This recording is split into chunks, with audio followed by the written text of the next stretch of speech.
All right, let's jump right in. We're going to cut through all the noise today and give you a super practical guide to marketing channels. This is really all about one thing: finding those paths that lead customers right to your business.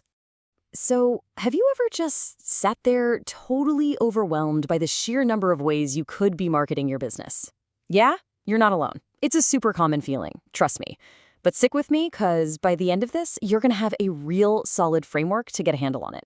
Okay, so first things first, what even is a marketing channel? It's actually pretty simple. Think of it as any road or avenue you use to find people who might be interested in what you're selling. We call those people leads, and the channel is what brings them into your world. And this right here, this is the key. These channels, they are the absolute start of your sales funnel. Everything, and I mean everything, begins right here. If you get this part right, you're setting yourself up for real growth.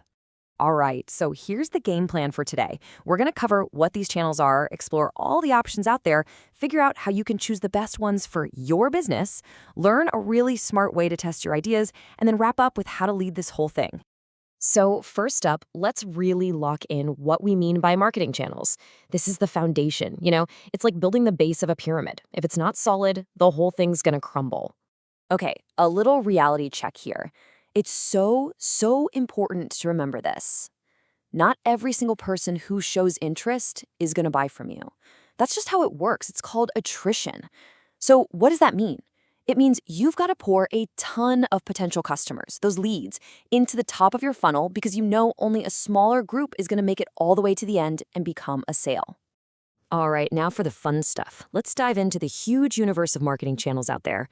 We're going to look at 19 potential avenues. And to make it easy, we'll break them down into 3 main groups. First up, let's talk online and content marketing. This is basically everything you do in the digital world to pull people in. Stuff like writing a blog to show you're an expert. That's a great long-term play. Or if you need results like yesterday, there's search engine marketing, or SEM. Those are the paid ads you see on Google. And of course, you've got SEO to get that free organic traffic, plus email marketing to keep in touch with the leads you've already got. Okay, next category, PR and advertising. This is all about shouting your message from the rooftops, getting it out to a huge audience. It can be old school stuff like TV ads or billboards, which are great for brand awareness, or it can be super modern, like those laser-focused social media ads that find your exact customer. And hey, it even includes wilder stuff like PR stunts, the kind of thing that gets everyone talking and lands you a ton of free publicity. And last but not least, we've got direct engagement and sales. The name says it all. These channels are all about that personal connection. We're talking high-touch things like going to trade shows, public speaking, or building a dedicated sales team, which, by the way, is absolutely critical for big business-to-business deals. But it also includes things like getting your happy customers to spread the word through referrals. It's all about building real, direct relationships. Whew, okay, that was a lot of options, right? 19 channels. So the big question is, how on earth do you take that giant list and narrow it down to something you can actually do? Well, that's exactly what we're tackling next. Now, this is really important. There's no one-size-fits-all answer here. Your path totally depends on where your business is right now. See, if you're a startup, a great place to begin is just to look at what your competitors are up to. But if you're an established business, your first move is different. You need to look at what you're already doing. Figure out your current cost to get a customer. Why? Because that number becomes your baseline, the score you have to beat with any new channel. So, once you've got that short list, you don't just go and bet the entire company on one idea, right? Of course not. And that brings us to what might be the most valuable part of this whole thing: a super smart, low-risk way to test your ideas and find out what really works. The secret sauce here is a simple little cycle called PDCA. It stands for plan, do, check, and act. It's genius in its simplicity. You plan a small experiment. You do it. You check the results. And then you act based on what you learned. Did it work? Great, do more of it. Did it kind of work? Tweak it and try again. Did it bomb? No problem. Dump it and move on. It's this simple loop that keeps you moving forward. Okay, but you might be thinking, what if I have like 3 or 4 good ideas? Where do I start? Great question. The answer is to stop guessing and start scoring. And here's exactly how you do it.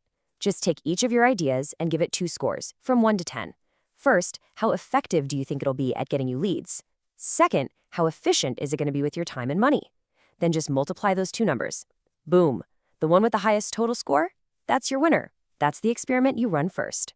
Look, running one-off experiments is cool, but it's not the end goal.